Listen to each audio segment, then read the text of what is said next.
Good evening, and welcome to tonight's Republican U.S. Senate primary debate, brought to you by the Center for Law and Government here at Liberty University and Sinclair Broadcast Group. The candidates debating tonight are seeking the Republican nomination to challenge Democratic Senator Tim Kaine this November.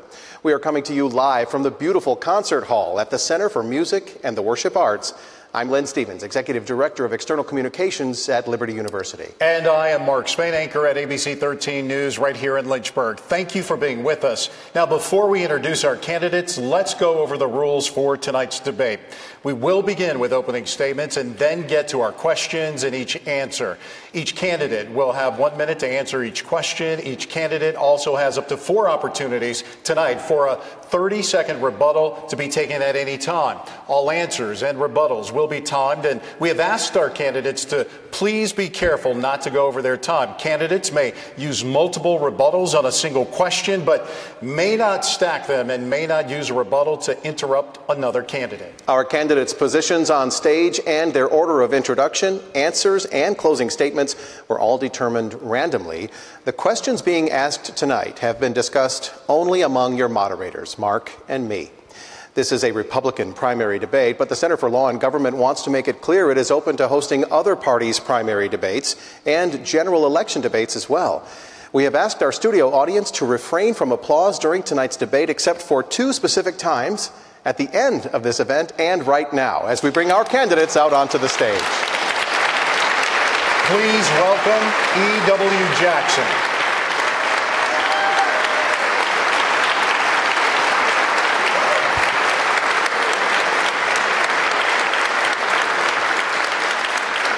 Nick Freitas.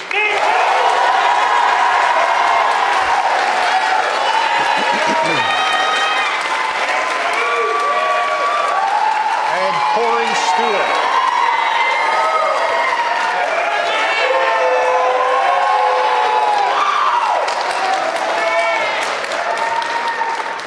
Gentlemen, thank you all so much for being here. Now to opening statements, and we will begin with Mr. E.W. Jackson. You are looking at a former foster child, a great-grandson of slaves and sharecroppers from Orange County, Virginia, a product of a broken home. But I, like you, am a testament to the greatness of America, because people can come from anywhere under any circumstances and reach the heights that your gifts, your talents, your hard work can take you. And I'm asking you today to join me in a movement to energize evangelicals and veterans and those minorities who have been told that Republicans hate them, in a movement to restore the Commonwealth of Virginia to the values that made us great and help make this nation the greatest nation on earth. And in the process, yes, sweep Tim Kaine out of office. Thank you. Nick Freitas, your opening statement. So I have 1 minute, so buckle up. All right, so my name's Nick Freitas. I'm a Christian, I'm a husband, I'm a father, I'm a delegate, and I served 2 combat tours in Iraq as a Green Beret. And the reason why I'm running for the United States Senate is because I believe in the promise of this country. And that promise is simple. You have the God-given right to pursue happiness in accordance with your definition of it, not the government's. But I see more and more as Americans have become convinced of this philosophy, that if they would just hand more power over to government, the government would take care of them. I have seen what this ideology does to people. It diminishes them. It convinces them that they are less than what they actually are. And what you are is this. You are beautifully and wonderfully created. You have a unique purpose that you have a right to pursue with the passion and conviction that only a free person can.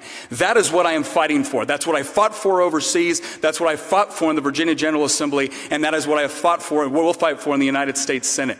But when we fight, we don't fight because we're ruthless. We don't fight because we hate what's in front of us. We fight because we love what's behind us, and that is why we'll win. Corey Stewart, your opening statement. Well, thank you. I want to thank Liberty University. I want to thank Jerry Falwell Jr. for his endorsement and support of my campaign. And I want to thank my wife of 24 years, my wife Maria, standing over there in the middle. I'm not running for the United States Senate to make friends in Washington. I'm not running for the United States Senate to keep things the same in Washington or in the Senate. I'm running to disrupt the United States Senate in Washington, D.C. I am running because Virginia needs a fighter. And when Virginia needed a fighter to stand up for his historical monuments, I was there, when no other elected officials would. When Virginia needed a fighter who would crack down on illegal immigration when few elected officials would, I was there. And when President Trump needed a fighter to stand up for him in Virginia when few elected officials would, I was there. Together, we will fight, we will win, and we will crush Tim Kaine. Thank you all again for being here. Now to our questions, and we'd like to begin with a look at economic issues. Our first question goes first to Corey Stewart. Corey, late last month, there was some real drama in Washington after administration officials gave assurances that President Trump would sign the spending bill passed by Congress. The president tweeted he might veto that bill over concerns about too much spending and not enough going to the border wall. Some Republican senators essentially begged him to use the veto. In the end, the president signed the bill, avoiding a government shutdown, but he vowed he would never sign another one like that again. If you had been in the Senate last month, would you have voted for that spending bill or risked a government shutdown? And what do you make of all that spending and all of that drama before the president signed it into law? Once upon a time, U.S. senators had some power, but they've relinquished that power to the majority leader and to the minority leaders of the United States Senate. That bill that was placed on President Trump's desk was not a Republican bill. It was not a conservative bill. It was not a pro-American bill. It was Chuck Schumer's bill, and it was put there by Republicans. And that just shows us something, doesn't it?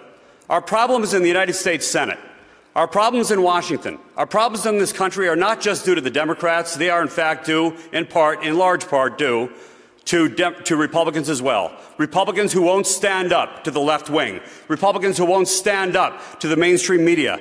Republicans who won't stand up to Chuck Schumer. Not only would I have voted against that bill, but I also would have called for the resignation of Mitch McConnell. He has been there too long. He's done too little. He refuses to support the president's America First agenda, and that is what I'm going to do. I will support that agenda and get this country rolling again in the United States Senate. Nick Freitas.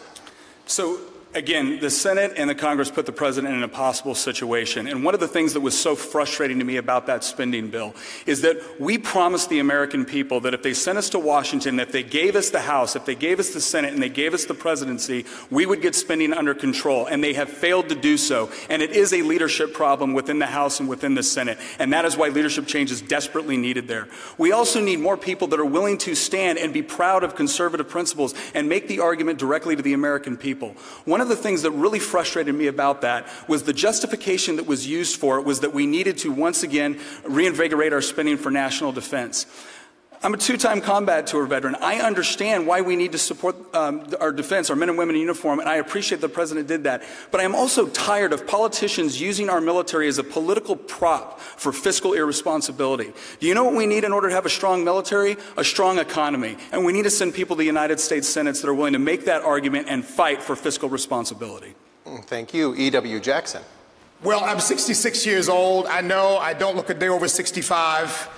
But I think that part of the problem is that when politicians get in office, they're more interested in furthering their careers than they are in advancing the cause for which they were sent. At my age, I'm not interested in a career. I'm interested in fighting for the things that really matter. Politicians tend not to be leaders for that reason, because they tend to be thermometers rather than thermostats. They tend to figure out what the temperature is and then try to conform to it. I'm going to the United States Senate not only to be a legislative leader, but to be a cultural leader, because we've got to change the culture not only in Washington, we've got to change the culture in Virginia, and we've got to change the culture in the country, and we've got to restore the notion that people are sent into elective office not to serve their own interests, but to serve the interests of we the people. All right, this next question is about tax reform, and that promise to Americans goes to you, Mr. Freitas. The nonpartisan Urban Institute, Brookings Institution Tax Policy Center said while 80% of Americans will see a tax cut this year, 53% will be paying higher taxes in 2027, and that grows to nearly 70% for those making between $54,700 and $93,200. Is the tax reform package passed last year really good for middle-class America? Yes, it is. Anytime that we can keep more money in the hands of the people that have worked hard to actually create it, that is good for the American people and it's good for the economy. Because when those people have that money, they're able to reinvest it into their businesses, into their communities, into their churches, into their families. When government takes that money, we get more and more programs that fail to deliver on their promises. Now, is there a lot more we need to do with tax reform? Absolutely. We need more tax cuts to include more Americans into that process. We also need to move to a fair and equitable form of tax. I would love us to move to a fair tax. I would love us to either, if we can't do the fair tax, great, let's do a flat tax. But any time we are keeping more money into the productive sector of the economy, which is the people in this audience, it's the innovators, it's the entrepreneurs, it's the creative sector of the economy, that is good for everyone as a whole. And anytime government is taking more than what it absolutely needs to provide for legitimate functions of government, it's theft. Mr. Jackson. Well, one of the things we don't give enough emphasis to is the fact that the worst tax in the world is no job. And when the president passes a tax reform bill that actually frees money up to give bonuses to workers, to hire more people, you're experiencing a kind of economic renaissance. That's what's happening in our country right now. So beyond just what the tax cuts are, there are the jobs that are being created. There are the bonuses, forgive me, the crumbs that people are getting. And there's the sense of hope and optimism that we have in our country as a result of the economy beginning to flourish again. One reporter asked me, what do you really like about President Trump? And I said, well, you know, I love the sense of patriotism and the sense of can do. And he said, no, I mean real stuff. Folks, that's real stuff. And the president's tax reform bill is real stuff. All right. Mr. Stewart. We have the lowest unemployment rate among African Americans since 1971.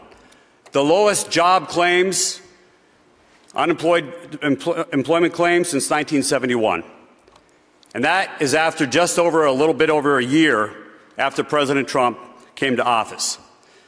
This tax cut was the best thing that we've done with regard to the tax code since 1986. But there is more to do. The tax cut, the individual rates are not yet permanent, and they need to be made permanent. Under the Senate rules, they couldn't go deeper, and they couldn't make them permanent. And that is because the tax cut was not based upon spending cuts, but upon more deficit spending. Now, I support the tax cut, but we've got to go further. We've got to make those cuts permanent, and we're going to do that by cutting spending. We need to eliminate Planned Parenthood. We need to eliminate the Department of Education. And we need to force the bureaucrats to look within their own budgets to reduce spending and make those cuts permanent. Thank you. And you mentioned the deficit. Mr. Jackson, thumbs up all around about these tax cuts, right? Except the Congressional Budget Office estimates those cuts are going to add nearly $2 trillion to our nation's debt over the next decade, even after offsetting about $460 billion, they estimate, which will be gained through increased economic activity. Is the CBO just wrong about this? How concerned about this are you, and what are we to do about our ever-expanding national debt? Well, as I recall, the CBO liked Paul Ryan's 25-year plan for balancing the budget, which I thought was abhorrent, that you would take 25 years to balance the budget. So I take what the CBO says with a grain of salt. Look, I believe that the most important thing we can do is get the economy growing. Ronald Reagan proved that when you get the economy growing, you get more tax revenues, not less. And the way to get ourselves out of this deficit and this monumental debt that we're under right now is, yes, in part to cut spending, but it is also in part to grow the economy. When the economy grows, there are a lot more revenues to pay down debt. And I think that that's what we're going to see. I think this is only the beginning of this economic renaissance. We're seeing 3% growth now. I think our economy will get to 4-5% growth, and I think that we will see both the deficit and the debt reduced. Corey Stewart, same question. Well, the CBO is, in fact, prone to listening too much to the bureaucrats, and it's far too partisan. In fact, when Obamacare was passed in 2008, the CBO said that it would actually reduce health care costs, it would actually reduce the burden on the federal government's Medicaid and Medicare spending. The opposite has been true. Every single state that has adopted Medicaid, the costs have gone up, and it's gone up to the federal government, and it's blown the budget out of control. The reason for this is that the reason that they've rated the tax cut as a budget buster is because the CBO, unfortunately, doesn't believe in dynamic scoring. Dynamic scoring simply means that when you reduce taxes, what is the effect on the rest of the economy? Now, we as common sense people, and those of us who believe that if you reduce taxes, that leaves more for you, it leaves more to spend on your families and on businesses, we know that that increases economic growth, and when you account for that, this is not a budget buster. This is going to grow our economy and grow us out of this deficit. All right, Mr. Freitas, to you. So I think it's funny that every time politicians increase spending and get more of our money, and then the moment someone suggests giving it back, the first question out of their mouth is, well, how are you going to pay for this tax cut? You don't have to pay for tax cuts. You have to pay for government spending. And let's take a look real quickly at how the government is spending some of our dollars. So they don't have enough money to give us a tax cut, the people that earned the money, but they had enough money to fund a study, this is no joke, to determine whether or not Japanese quail were more promiscuous on cocaine. I'm going to go ahead and assume yes, I don't know, and I don't really care, and I don't think the American people care. So it is absolutely absurd that a federal government would lecture the rest of us on budgeting when it comes to giving us more of our own money, when they can't even keep a budget, they can't get a balanced budget in the federal government, and they keep spending money on things that the federal government has no business spending money on in the first place. We want to remind you that you do have 4 rebuttals tonight that you can use. Would anyone like to use one now? What, on the quail study? If not, we'll move on. Let's turn to foreign policy now.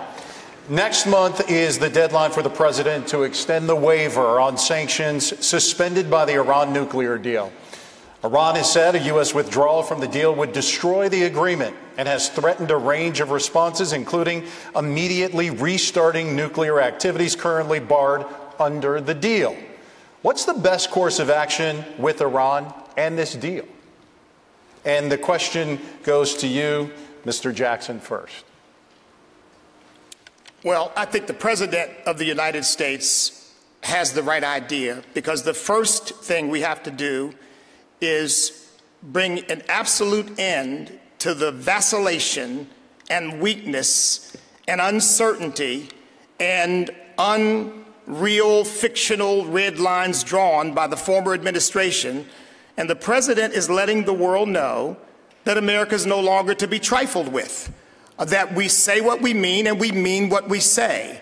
Now, I think this Iran deal was a terrible deal, and I think the former administration bent over backwards to have a deal just so they could say that they created some sort of end to Iran's nuclear program. Folks, I don't believe that for a moment.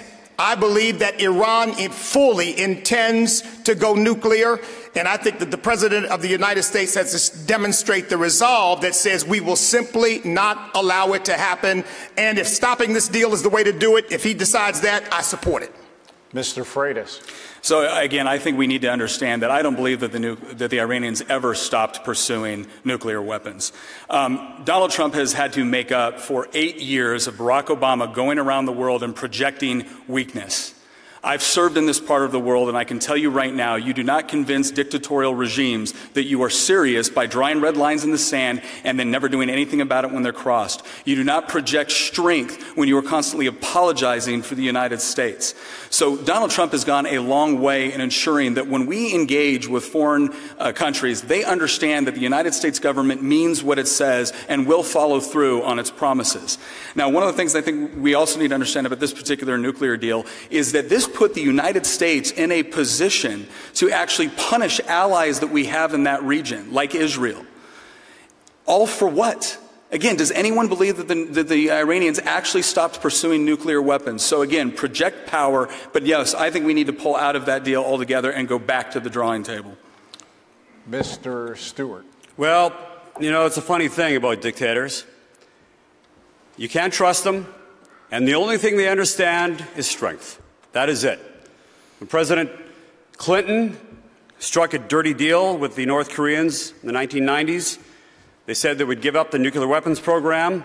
They said they would give up their ballistic missile program. They didn't either. And today we have a nuclear-armed North Korea that has the ability to deliver those nuclear weapons not only to Japan and some of our allies, but to the United States itself. So we're in a very difficult situation. But I think it's interesting, and I will be getting to the question about Iran in a moment, that when the pressure was put on Kim Jong-un with regard to that, they came to the bargaining table. And we have to do the same thing to Iran today.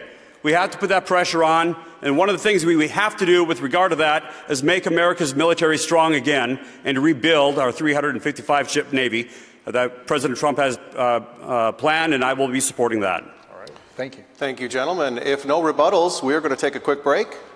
Hearing none. All right, we are live at this Republican debate. We'll be right back.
This is a look at our School of Music building here on the campus of Liberty University as seen from Freedom Tower, another beautiful, beautiful installation to this campus. Welcome back to our debate. All right, moving along. President Trump's decision to launch precision airstrikes on Syria, along with French and British forces after the Assad regime's suspected poison gas attack on civilians, has been praised by many but criticized by others. Republican Senator Lindsey Graham calls the strikes a missed opportunity and a major step backwards, saying we haven't laid a glove on Assad's capabilities to wage war, and we don't have a strategy about why Syria matters. What do you think is the best approach for dealing with Assad and his Russian supporters? Mr. Freitas. Well, once again, I think the Obama administration left the Trump administration with a horrible situation in Syria. We don't have a great understanding of what is actually going on the ground there. Now, once again, when you draw red lines in the sand and then people cross them and you do nothing in response, you project weakness. And that is what Obama did for 8 years over there. When Donald Trump saw an opportunity, I think he wanted to act on that. Now, I will say this. I swore an oath to the Constitution, and I think we need to follow the Constitution when it comes to putting men and women in harm's way. So I want the President to come to the Senate, and I want the Senate to do its proper responsibility. I want the House to do its responsibility. I want to look at the evidence, and then I want to authorize the President to be able to use the force he needs to, if necessary, to engage over there. But before you put U.S. men and women in harm's way or in the path of chemical weapons, we need to have a strategy, because I expect Congress to display an ounce of the courage that they expect out of our men and women in uniform before they sent into harm's way. So have the President come to Congress, authorize force if necessary, and then support him when he executes the strategy. Thank you. Corey Stewart, to you. Well, if Lindsey Graham is for something, I'm against it. Or if he's against something, I'm for it. Now, I'm just joking about that, but not really. Look, Article 2, Section 2 of the Constitution of the United States makes the President the Commander-in-Chief. Article 1, Section 8 of the Constitution also says, though, that the Congress must declare war. Of course, there's some in between there. There's a little bit of gray area, and that is when the President believes that it's needed and necessary to do a surgical strike, especially one that is where it's timely. I think that it would be impractical to go to the Congress and ask for a declaration of war. I think that was the case here. I think the President was right to attack the Assad regime. Frankly, to send a message, even more importantly, to Russia, to let them know that we're not going to be following their lead. They're going to be following ours. We are in charge. E.W. Jackson. Look, this is a difficult issue. There are some constitutional questions involved here, and I have to admit that when the President first took the action, I struggled with it, but then I listened to his justification. And I think that the President was absolutely right to do what he did, and he was right to do it when he did it for this reason. We cannot permit the proliferation of chemical weapons. In the age of terrorism and with a porous border, we do not want people coming across the border and unleashing chemical weapons on our people. I think we've got to send a message loud and clear that the United States of America is simply not going to allow this. I think this does make it, therefore, a direct threat to the national security of the United States. That justification, not the humanitarian one, as compelling as that might be, to me passes constitutional muster. And so therefore, I support the President's action in Syria. Gentlemen, a little bit closer to home. Special Counsel Robert Mueller is investigating Russian election meddling in the Trump campaign. The Senate Judiciary Committee was preparing to take up a bipartisan bill that would specify Mueller could only be fired for misconduct or good cause and could only be ousted by a Senate-confirmed official at the Department of Justice. Senate Majority Leader Mitch McConnell has ruled out a Senate floor vote on that legislation. Does Mueller need special protection, and are Republicans, as some believe, trying to protect the President? In this question goes to Mr. Stewart. He's way beyond. He's on a fishing expedition. And they're on a fishing expedition to undermine the President of the United States. Because they could not defeat him at the polls in 2016, now Democrats and even a lot of Republicans are trying to use every single thing they can do to try to undermine the President of the United States. And in doing so, they're not just undermining President Trump, they're undermining our country. This thing needs to be put to bed. And let me just add this. All of this stuff that's going on, all of this corrupt garbage that's going on by Democrats to undermine the President, creating the dossier, funded by President Trump's opponents, and then fed to the FBI. They're all Virginians. They're all Democrats from Virginia. McCabe, McAuliffe, all of them. And if you think for one moment that Kane's not involved with that, you're wrong. And it's going to come out before this election. Mr. Jackson. Well, they're not trying to undermine the President. They're trying to overthrow the President. They want to get him out of office. And I think we need to understand what a serious situation we're in here. They have not accepted the outcome of the election, and they want to undo it. And let me make something clear, that if the Congress of the United States is taken over by Democrats, or they manage to take over the Senate as well, they will impeach the President of the United States. And if they have enough votes in the Senate, they will drive the President of the United States out of office. That's what they're after. We've got to have a candidate running in the general election who is not only going to excite those evangelicals and those veterans and those Second Amendment activists, but is going to bring minority voters to our side, because we need to expose the lie that Democrats have told them, that they are for them when they do nothing and we are against them when we have solutions. We've got to win in November the way we won in 2016. Mr. Freitas. You know, one of the things I always talk about is one of the promises of this country is equal protection before the law. Everybody is entitled to due process, to include the President of the United States. And I think one of the most dangerous things that I believe Mueller and Comey have done at this point is they're really causing Americans to question the integrity of our justice system. That the justice system means one thing for one group of Americans and one thing for a different group of Americans. Let me give you a perfect example. The Obama Justice Department went after Bob McDonnell in an attempt to completely destroy his career, and did effectively destroy his political career. And then 9 Supreme Court justices, to include all the liberals, actually decided that is essentially what they had done. But then when Hillary Clinton does a series of things that, quite frankly, me as having a top secret security clearance, I would be in Leavenworth right now making big rocks into little rocks, and the Justice Department can't find anything wrong with it. I think this has turned into a major fishing expedition. This is an attempt to undermine the presidency. And again, the president, just like anyone else in this room, is entitled to due process before the law, and I think we're getting really close to him being denied that. Thank you. To Mr. Freitas now. U.S. intelligence agencies say it is abundantly clear Russia meddled in our U.S. presidential election. Top intelligence officials also say the country is already working to impact our coming midterms. An article in the New York Times, however, last month points out the State Department, despite being given a budget of $120 million specifically to stop this sort of thing, hadn't spent a single penny. Are we taking this threat seriously enough under the Trump administration? What is your confidence in the sanctity of our coming elections, and what role should Congress play in keeping the vote safe? I think this idea that the press suddenly has that foreign nations try to meddle in our elections as if this is something new or just happened during the Trump administration is absurd. Ted Kennedy, who tried to directly collude with the Soviet Union in order to try to defeat Ronald Reagan. Right? That is obstruction. That is something that should be investigated when a U.S. official actually colludes with a foreign government.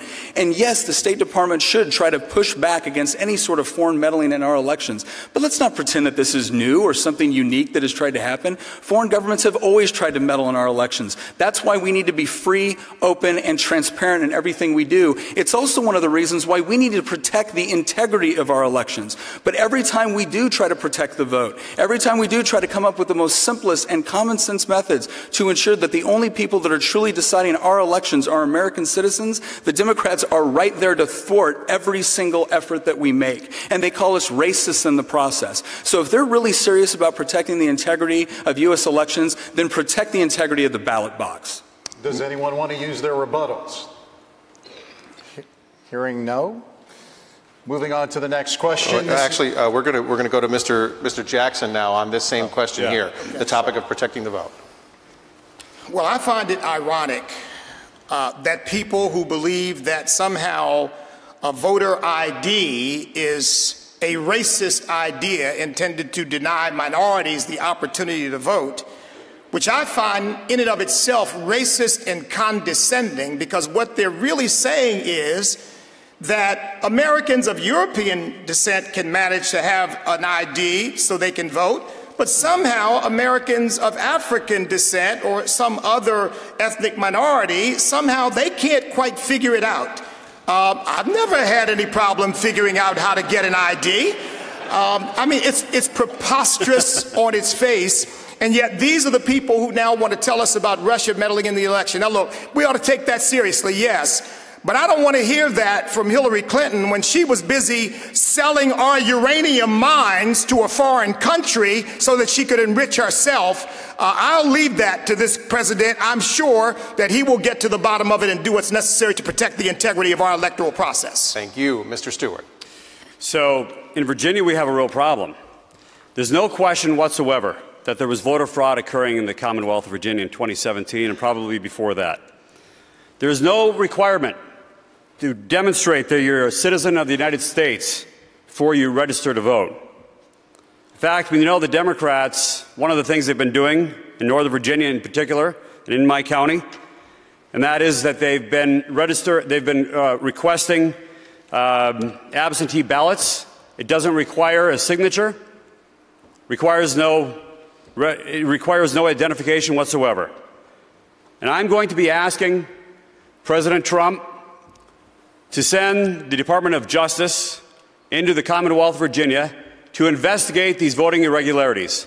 And I'm also going to be calling on the various prosecutors in the state to root it out and to prosecute anybody who votes, who does not have the authorization to vote, anybody who votes and is not a citizen of the United States. Can I do a little audible here? Because the question specifically was to Russian interference in the State Department funding, and some of that I think may have gotten lost there. I'd give you each another 30 seconds if you would. I think it's a bunch of bullocks. Okay, that's Roger the answer to that. All right. I stand on my answer. I addressed the question.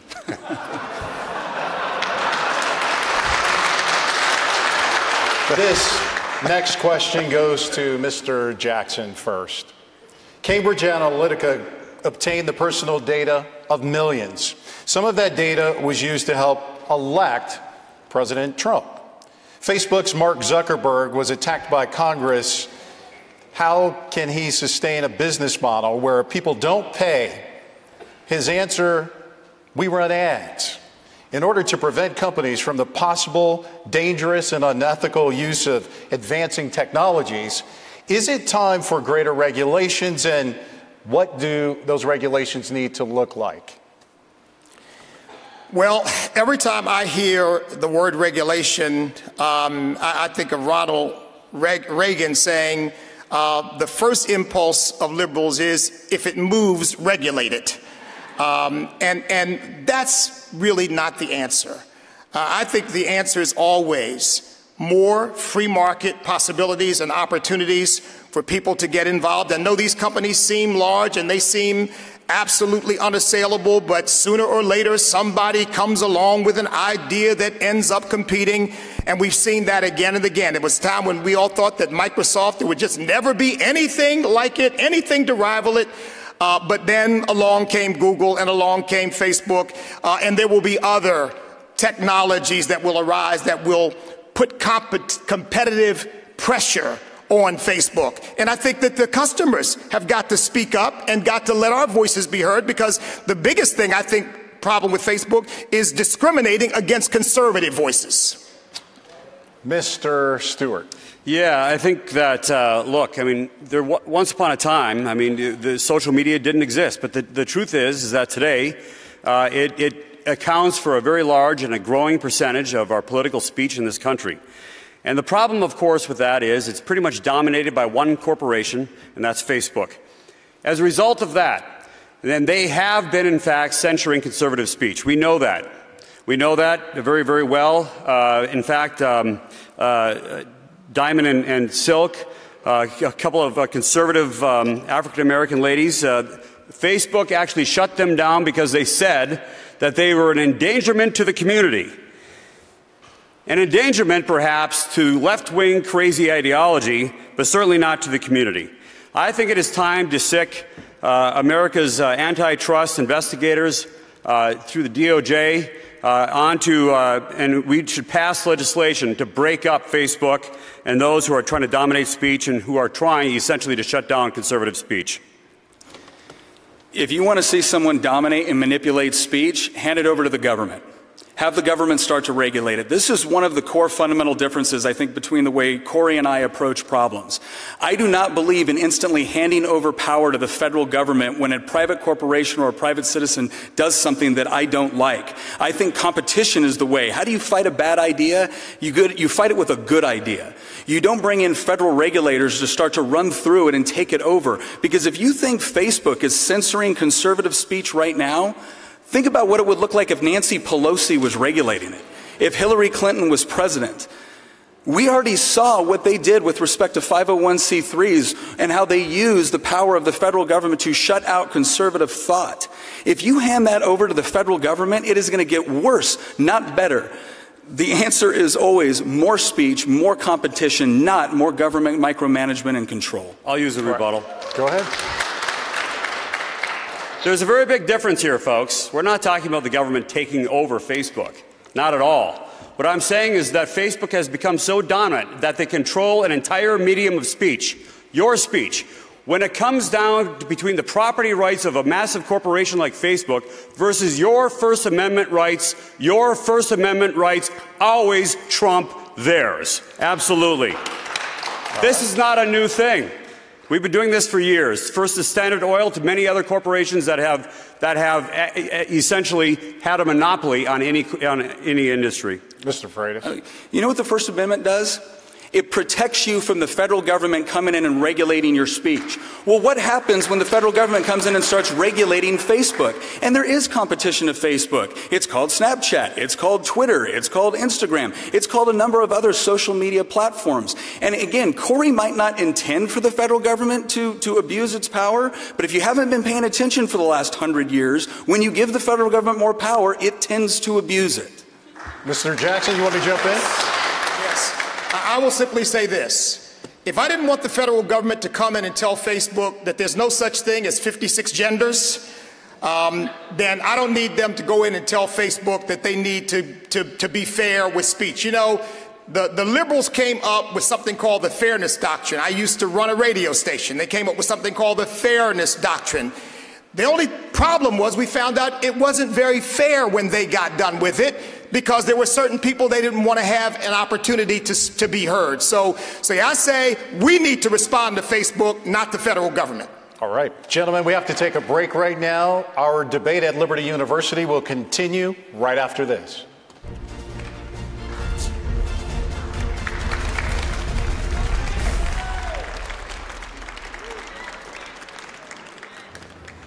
We the people. We are innovators, dreamers, leaders.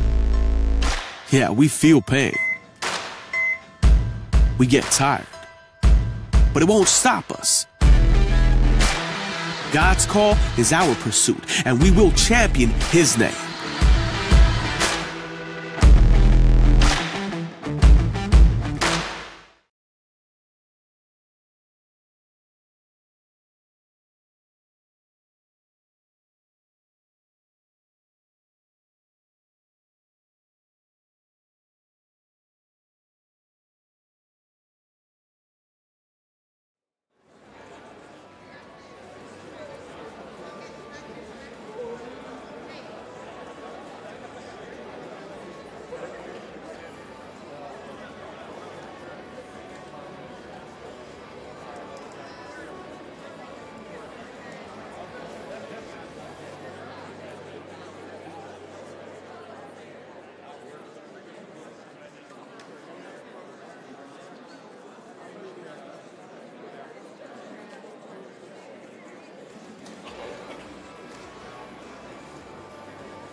We have about 30 seconds left, everyone.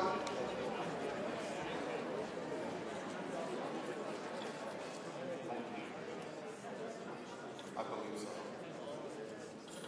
Matt, is this the end of the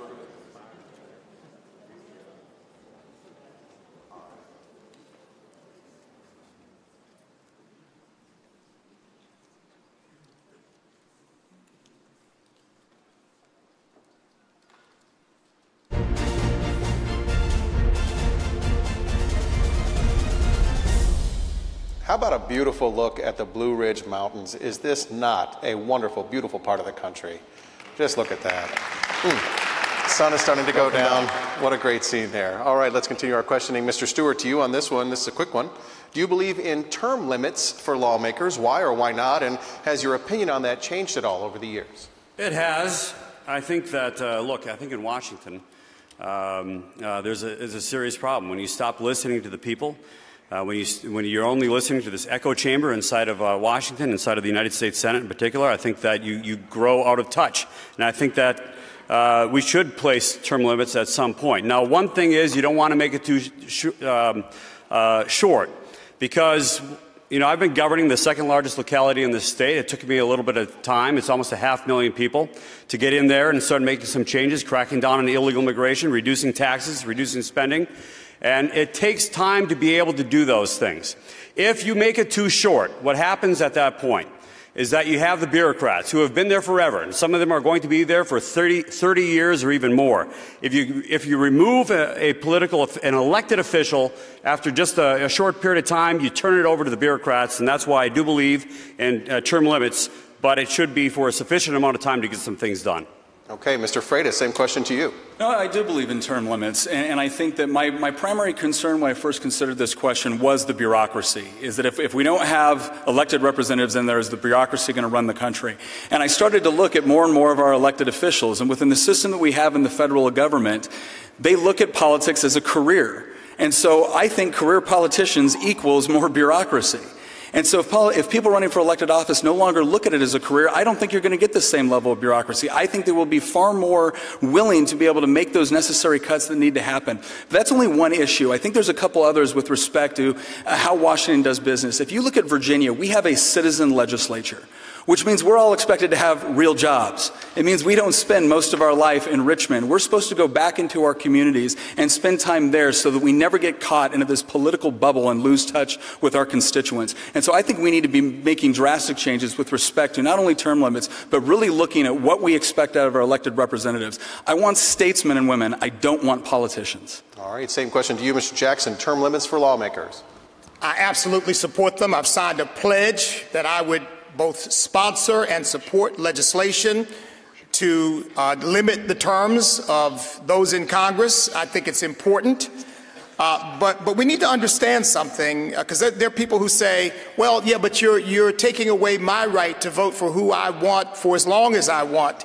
But you have to understand, money is the mother's milk of politics. And incumbency has its privileges. I'm the only non-incumbent on the dais. Both of my friendly competitors here are incumbents. They hold office. And it is much, much easier, for example, to raise money when you're an incumbent. Because people know that you're already in office. I'm not saying there's anything corrupt about it, but the reality is that people know that you can help them. And so, yes, we need to have term limits so that citizens can get involved in the process much more easily. Thank you, Mr. Jackson. This next question goes to Mr. Freitas first. The president supports ending chain migration, eliminating the visa lottery, and moving the country to a merit-based entry system. He's promoting a no more DACA deal and directed congressional Republicans to pass tough anti-immigration legislation. Will you heed the president's call to end DACA, and what should tough anti-immigration legislation look like? No, the president's correct. We do need to move toward a merit-based system of immigration. Now, every time we talk about this, the left caricatures us as if we're anti-immigrant or we're evil, mean people. We want merit-based immigration, like Canada or Australia.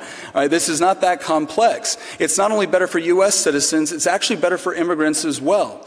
But the other thing that we need is border security, and that includes building a wall, which is, once again, not only good for our citizens in order to protect against human trafficking that's going in at the southern border, in order to protect against gun running, in order to protect against drugs pouring over our border. But it's also good for immigrants, because if you set up a process where immigrants who want to come to this country and who understand exactly what it takes to do so, then they're encouraged to use the legal route, not the illegal route to come into this country. But the problem is this: Tim Kaine and many within the Democratic Party, they have set themselves up to succeed politically based off of the problem rather than the solution. They need to work with President Trump, and I will certainly do so, in order to get a border wall, in order to get merit-based immigration, because again, it's good not only for our citizens, but for people that want to legally immigrate into this country. Mr. Jackson. I'm the only candidate who has said this, but it must be said.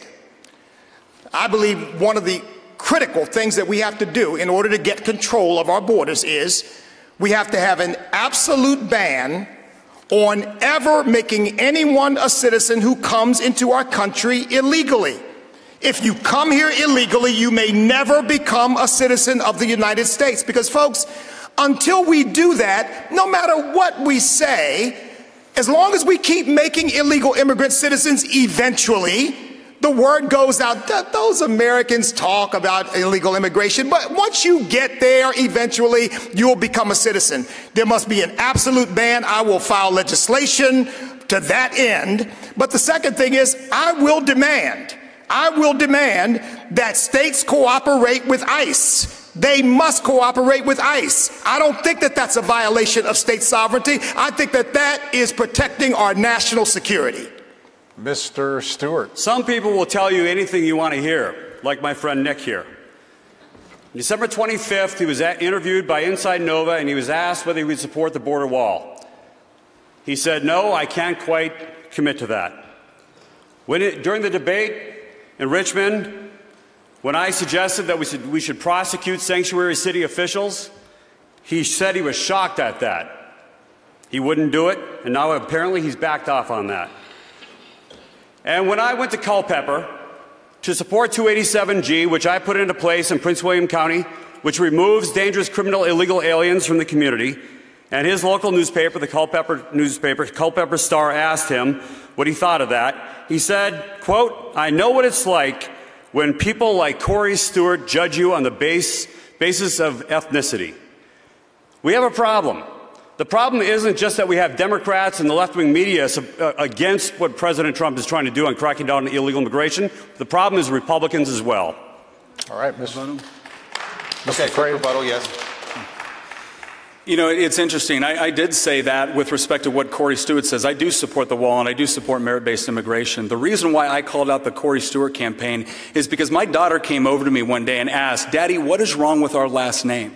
And it's because two of his field directors were putting out memes that were saying things like, "Freitas sounds like something more on the dollar menu at Taco Bell than it does a U.S. Senate candidate." I fought for my country. I am every bit as much a citizen as you are, Corey Stewart, and I don't appreciate it when my kids have to ask me that question in this country. I'll use a rebuttal.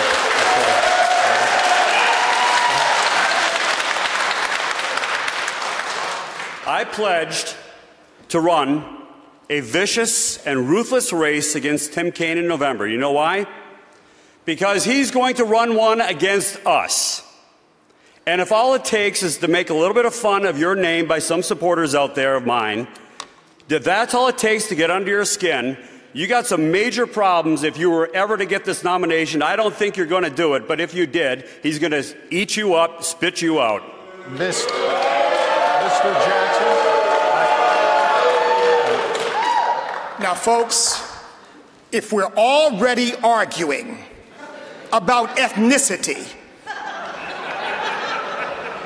I'm glad I'm not involved in that.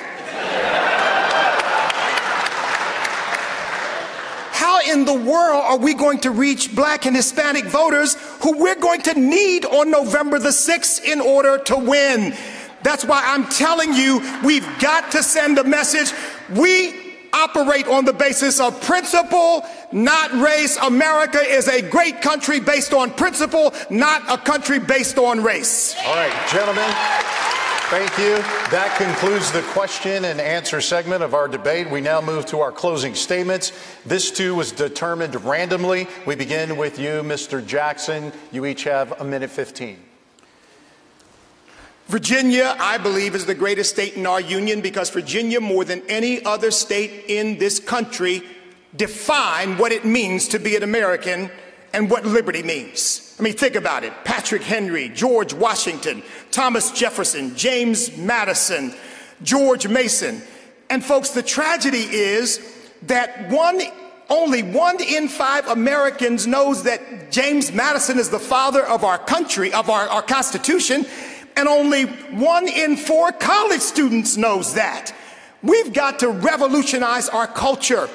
The next United States Senator can't just be a legislative leader. He's got to be a cultural leader, going into the schools, the universities, going into these communities that feel, because of the indoctrination of the left, that we don't care about them, and telling them that we have a vision for the future, a vision that allows you to go to the heights that your God-given gifts and abilities will take you, a vision that allows you to experience the very best that this nation has to offer you, and yes, a vision that makes us one nation under God, indivisible, with liberty and justice for all. Mr. Freitas, your closing statement. I mean this because government exists for 3 primary things. It is there to protect your individual liberty. What is liberty? It is your right to live your life the way you want, provided that you don't infringe on the right of someone else.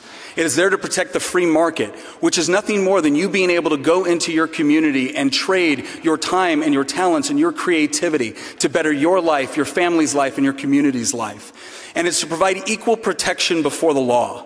Regardless of who your parents were, how much money you have, or what your political connections are, you need to be judged in our courts based off of facts and evidence and absolutely nothing else.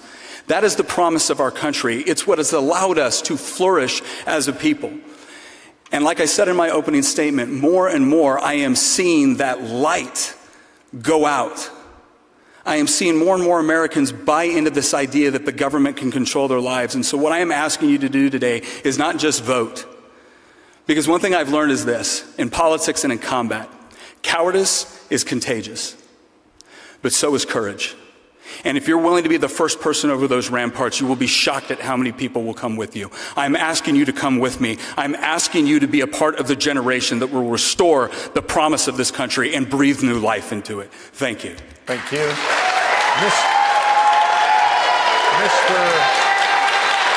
Mr. Stewart, your closing statement. Others talk, I deliver.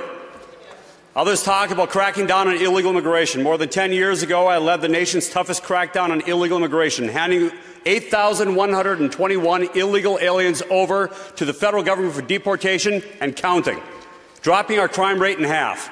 Others talk about our gun rights. I deliver, becoming the first locality in the Commonwealth to absolutely eliminate the concealed carry permit fee, and becoming the first locality to put retired police officers in our schools to protect our kids. Others talk about reducing taxes. I deliver. Since I was elected chairman, we have hired more than 350 new firefighters, paid ones, 200 new police officers, $1 billion into new roads. And today, our tax bills in Prince William County today are $27 less than when I took office. And others talk, they've got some theories about how they're going to win in Northern Virginia. I deliver. I've been able to do it not once, not twice, but in a county almost of 500,000 people. I'm directly elected by all of them, and I've won it 4 times. If you entrust me with this nomination, I will deliver a devastating loss to the Democratic Party and to Tim Kaine. I will deliver you a win, and I will deliver the United States Senate to pursue and support President Trump's America First agenda. Thank you very much. Thank you.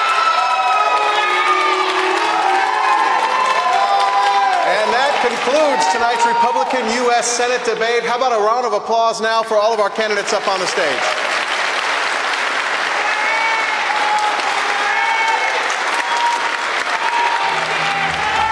Remember, Virginia's primary elections will take place on June 12th. The general election is on November 6th. We thank you so much for watching tonight, and the Center for Law and Government looks to bring you more debates and more events like this one here tonight. It's been our pleasure to serve you tonight. We thank you for watching.